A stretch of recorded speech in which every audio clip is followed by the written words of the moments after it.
North ইন্ডিয়াতে যখন বেড়াতে গিয়েছিলাম তখন মুগ ডালের একটা মিষ্টি খেয়েছিলাম।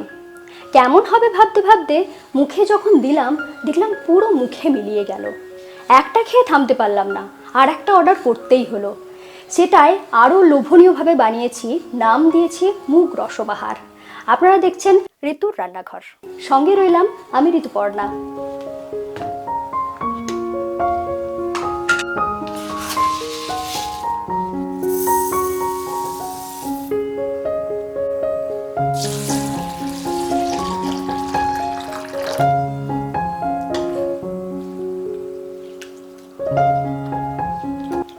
এখানে আমি হাফ কাপ মুগ ডাল নিয়েছি।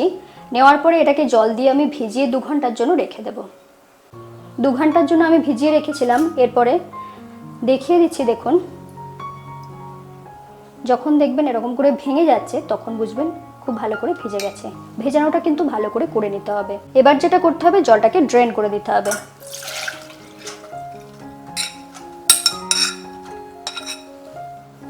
হাতে যদি সময় কম থাকে, তাড়াতাড়ি ভেজাতে চান, তাহলে গরম জলে ভিজিয়ে দেবেন। আধ ঘন্টা থেকে 45 মিনিটের মধ্যেই ভিজে যাবে। এরপর মুগ ডালটাকে আমি বেটে নেব।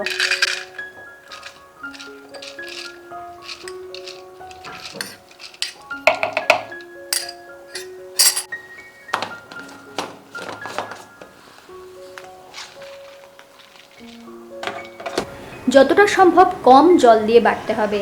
যেহেতু বাটতে একটু অসুবিধা হচ্ছে, সেই জন্য আমি এখানে দিয়ে দিচ্ছি 3 থেকে 4 টেবিল চামচের মতন জল। সাথে দিয়ে দেব আরও একটা জিনিস, সেটা হলো পনির। এখানে আমি 1 কাপ ভেজানো মুগ ডালটা নিয়েছিলাম, তার জন্য এখানে পনির নিয়েছি 100 গ্রাম, মানে 100 গ্রাম পনির। এটাকে ছোট ছোট টুকরো করে নিচ্ছি, তাহলে বাটতে সুবিধা হবে।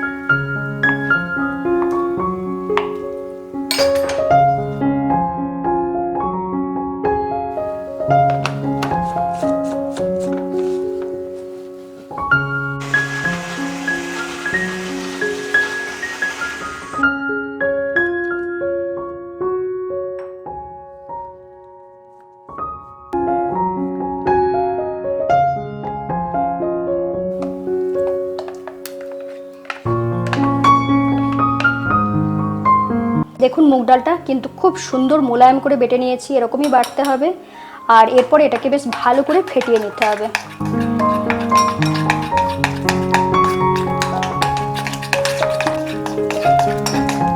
তিন মিনিট ফেটানোর পরে দেখুন মুগ ডালটা কতটা ফ্লপি হয়ে গিয়েছে। ঘনত্বটা দেখে নিন, বেশ টাইট টাইট করে বাটা হয়েছে। এটা বাটতে আমি মোটামুটি 3 টেবিল চামচের মতন জল দিয়েছিলাম। এবার রসটা বানাবো, তার জন্য নিয়েছি এখানে 1 কাপ চিনি, আর লাগছে ঠিক সম পরিমাণ জল, 1 কাপ জল নিয়েছি।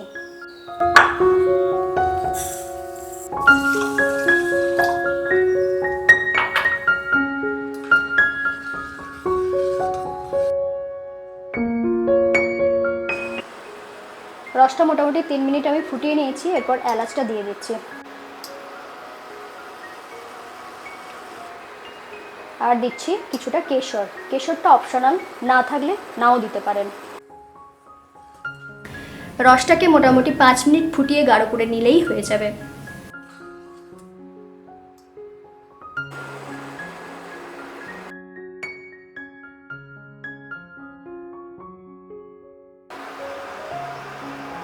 এটা তার হওয়ার কোনো দরকার নেই, শুধু রসটা একটু পাক হবে আর মোটা হবে।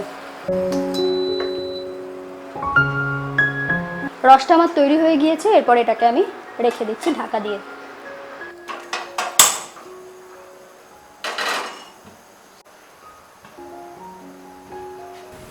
এরপরে আমি মুগ ডালের বড়াগুলো ভেজে নেব। তার জন্য দিয়ে দিচ্ছি 1 কাপ সাদা তেল, আর সাথে দিয়ে দিচ্ছি 1 টেবিল চামচ ঘি।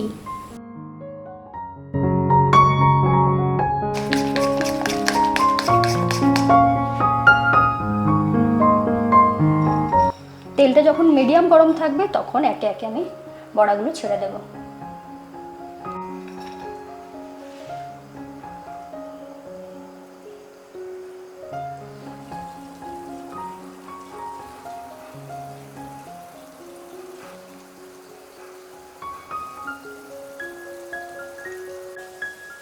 দেখুন এখন এগুলো ফুলে উঠেছে, যখন ফুলে উঠতে শুরু করবে ঠিক সেই সময় আমি ফ্লেমটা বাড়াচ্ছি। মিডিয়ামে থেকে এখন একটু বেশি রয়েছে, কিন্তু একদম হাই ফ্লেমে নেই। এগুলোকে ধীরে ধীরেই ভাজতে হবে। একটা সাইড যখন বেশ ভালো করে শক্ত হয়ে যাবে ঠিক সেই সময় আমি একটু একটু করে উল্টে দিচ্ছি।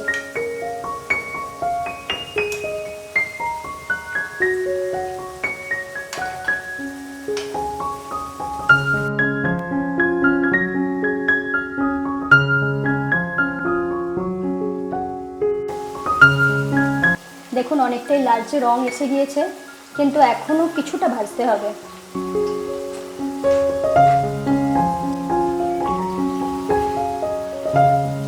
দেখুন আস্তে আস্তে কত সুন্দর গোল্ডেন ব্রাউন হয়ে যাচ্ছে।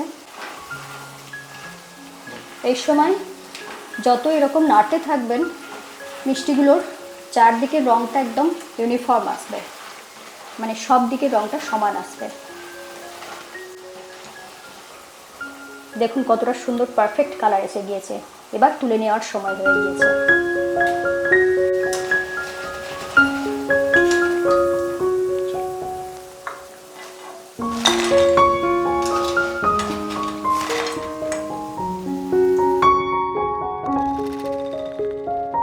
দেখুন কতটা সুন্দর মুচমুচে ক্রিস্পি হয়েছে।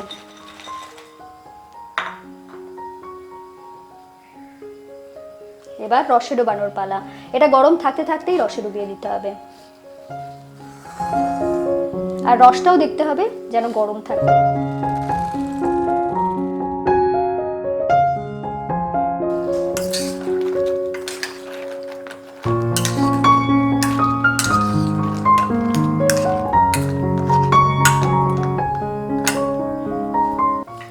রসে এইভাবে ডুবিয়ে এটাকে মোটামুটি 2 ঘন্টার জন্য রাখতে হবে, যাতে রসটা ভিতর পর্যন্ত সুন্দরভাবে ঢুকে যায়। আমি ঢেকে দিলাম যাতে এর মধ্যে গরম ব্যাপারটা বজায় থাকে।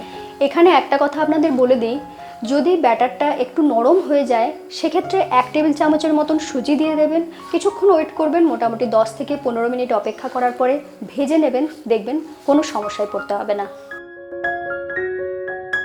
ফিরে এলাম 2 ঘন্টা পরে। দেখুন কতটা সুন্দর রস ভিতর পর্যন্ত ঢুকে গিয়েছে এবং নরম তুলতুল করছে।